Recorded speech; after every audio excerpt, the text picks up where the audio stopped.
Hey, bonjour à tous et bienvenue dans ce nouveau quart d'heure neuro. Donc, comme tous les lundis, on vous fait un petit speech par rapport à une question que vous nous avez posée. Tous les mercredis, on vous fait un petit exercice pratique et vous pouvez retrouver bien sûr tout ça encore plus détaillé dans notre abonnement. Cette semaine, une question qui est quand même plutôt pas mal intéressante. En tout cas, que moi j'aime bien, c'est quelque chose que j'utilise dans mes entraînements. Euh, que pensez-vous des tempos d'exécution pour la performance? Quel tempo peut-on utiliser en force ou en puissance? Ok. Déjà, pour ceux qui ne connaissent pas les tempos, c'est simplement découper le geste, donc en musculation, en fonction des régimes de contraction. C'est-à-dire, tu as souvent quatre chiffres, par exemple 4, 0, 1, 0, ça veut dire 4 secondes d'excentrique, pas de temps de pause en bas du mouvement, une seconde pour monter en concentrique, pas de temps de pause entre deux répétitions. Et en fonction de la variation de tempo, tu vas avoir une emphase qui va se situer sur un régime de contraction par rapport à l'autre. Ça vient au départ de Charles Poliquin, la version en quatre chiffres, ça vient de Charles Poliquin, qu'il a écrit dans son livre.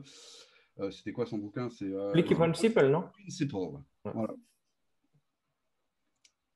Yes. Qui est Du coup, le père en fait de... euh, On t'entend plus? si ça, on t'entend. Ok. Non? Ah si, ouais, on t'entend. Ouais, désolé.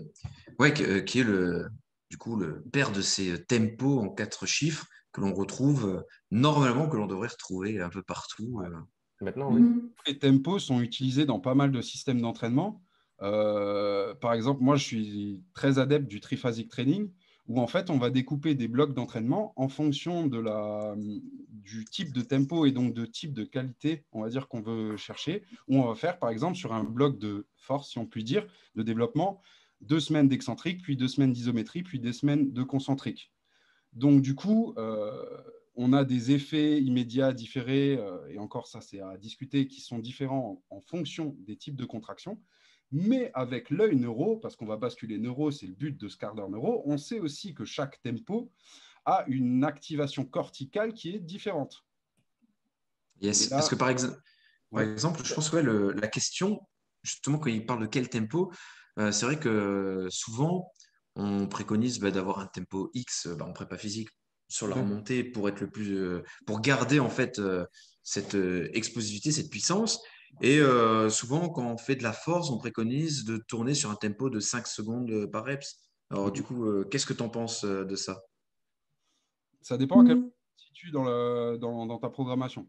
Ce qu'il faut voir, c'est que le concentrique, ce que tu fais en concentrique sera le reflet de ce que tu vas faire en excentrique et en isométrie en bas du mouvement.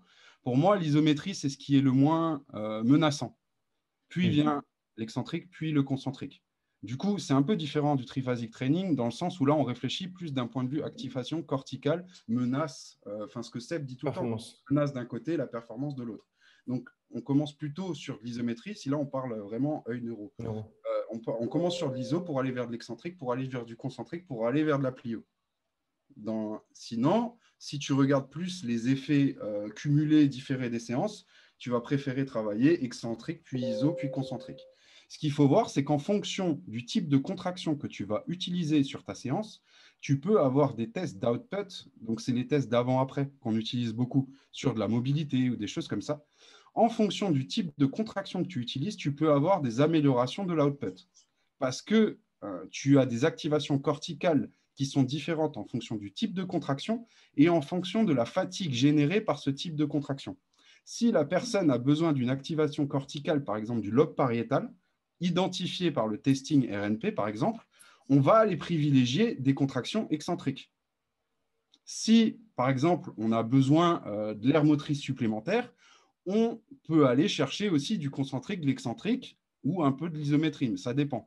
Mais Je pense qu'il y a beaucoup de gens qui te suivent pas quand tu parles de pariétal, d'air motrice supplémentaire et tout, hein. ok, ce qu'il faut juste pour être très très simple, c'est qu'en fonction du type de contraction que tu fais, il y a des pathways, donc Tu euh, vois? des voies qui ne seront pas les mêmes dans le cerveau. Donc du coup, chaque contraction est différente, entre guillemets, et va stimuler de manière différente ton cerveau, ton système nerveux. Et donc du coup, en fonction de ce que ton système nerveux a besoin, on peut aller cibler certains types de contractions. Seb, tu as envie de poursuivre? Non, mais en fait, c'est ça. C'est de manière générale, dans la base de la neuro, on regarde est-ce que c'est sécuritaire ou pas. D'accord? Et souvent, bah, tu vois, de manière générale, les gens, ils vont directement, assez classiquement, ils vont te faire un tempo 4-0-1-0, tu vois, ou 4-0-X-0. Sauf que c'est de l'excentrique. Mais peut-être qu'avant ça, si la personne est déjà en situation de menace, elle ne pourra pas chercher de la performance. Donc peut-être qu'il faudra que tu passes sur de l'isométrie avant. Et donc ça dépend de la personne. Et en fait, il faut changer un petit peu le paradigme où tu dis que bah, il faut que tu fasses du 4-0-X0 parce que c'est ce qu'on te demande, parce qu'en fait, il y aura un peu plus d'excentrique, donc tu auras meilleur recrutement musculaire, etc., un peu plus de dommages, etc., etc. Il faut changer un peu ce paradigme, mais on est uniquement sur des adaptations, on va dire, structurelles ou métaboliques ou énergétiques ou tout ce que tu veux. Mais ici, là où on le voit, c'est plus en termes d'activation neuro. Et donc, peut-être la personne, ben, elle n'a pas besoin de faire du 4-0-X0, mais peut-être juste de l'isométrie.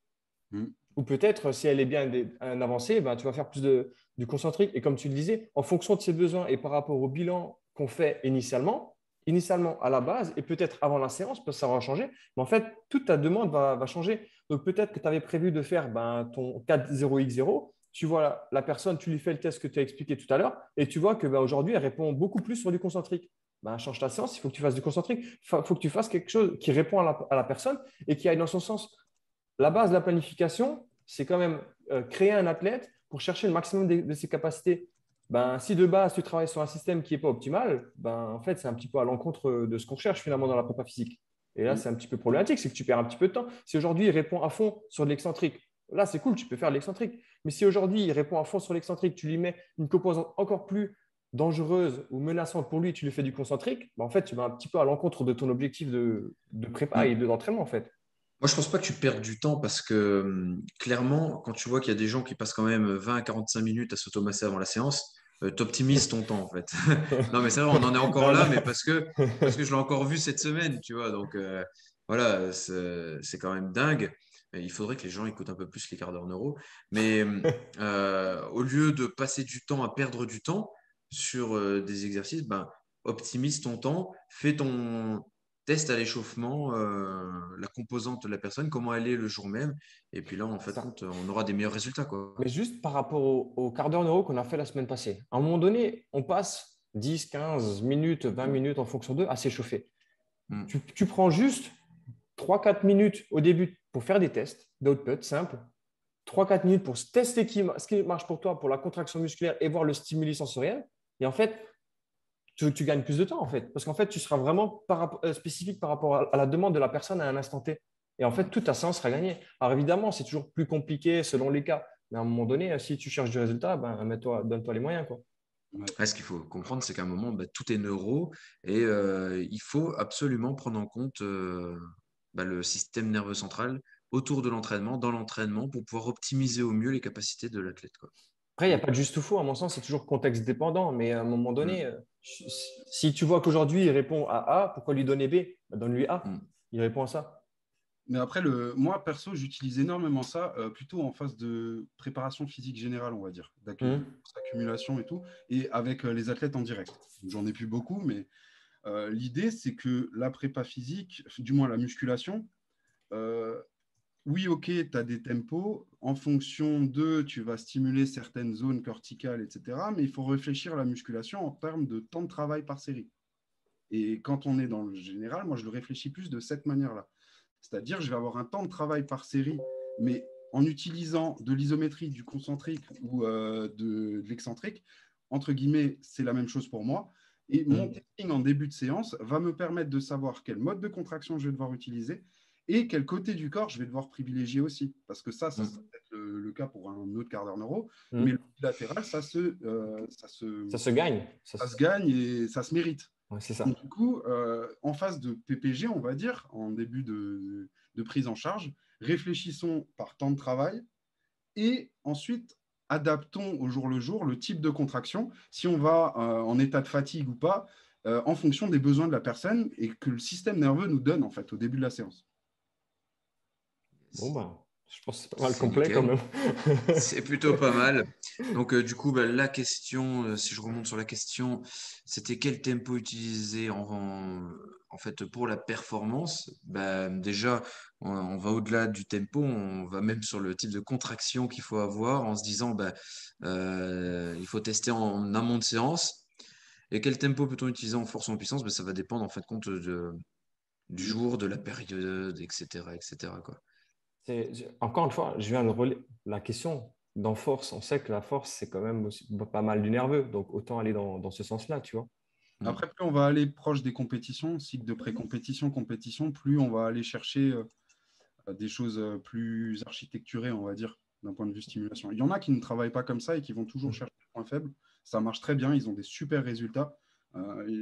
Perso, je préfère aller de plus en plus vers quelque chose de cadré, au plus tu t'approches des compètes, de manière à avoir un état de forme qui arrive le jour J, Mm. en maximisant les heures d'entraînement. Enfin, voilà. Yes. Bon, bah, nickel. Bon, ben, on se retrouve mercredi pour la pratique. Ça va être cool. Yes. Bon, ben, merci à tous et puis ben voilà. Bye, à la semaine Ah, prochaine. Ciao, Salut. ciao.